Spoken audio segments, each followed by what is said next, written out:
பிரிய சகோதரி பவதி பிக்ஷாந்தேகி என்று தெலுங்கில் இசைவாடி வந்த அந்த மாமனிதர் இசைமேதை தியாகராஜன். அவர் பிக்ஷா பாத்திரத்திலிருந்து எடுத்த சில்லறைகள் நவீன காலத்திற்கு உதவாது என்று தெரிந்தவர்கள் நீங்கள்.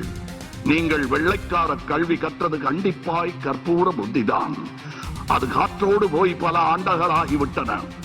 அதன் பிறகு உங்கள் பிச்சை பாத்திரம் உருமாற்றப்பட்டது. பிச்சை குவளை பெரும் உண்டியலானது. அந்த உண்டியலை உடைத்து நிதி திரட்ட உதவுவோர் இன்று தமிழரை பார்த்து என்ன சொல்லுகிறீர்கள்?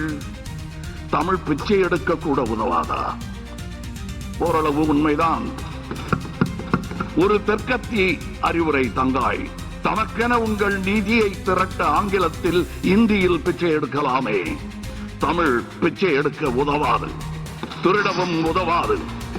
தமிழன் பிச்சை எடுக்க மாட்டான், அதுவும் உங்கள் பிச்சையை ஏற்கவே மாட்டான். தங்கச்சி, ஓட்டையும் நாட்டையும் இந்த கமலஹாசன் விற்கவே மாட்டான். உங்கள் சாபங்களில் எங்களுக்கு நம்பிக்கை இல்லை. Please conclude.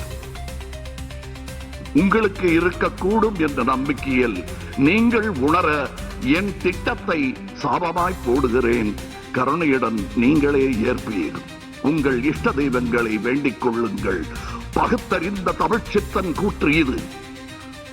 வினை உம்மை சுடுக, என்றும் எங்கள் நாடு நீடூழி வாழும்.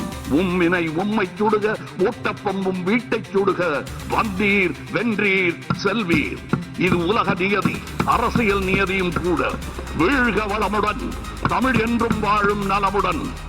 வணக்கம் அவை வந்தடைந்த தலைவர் கூட்டத்திற்கு. சென்றும் வருவேன். நாளை எமதே. உங்கள் கமல்ஹாசன். ஜெய்ஹிந்த். श्रीमान पवित्रा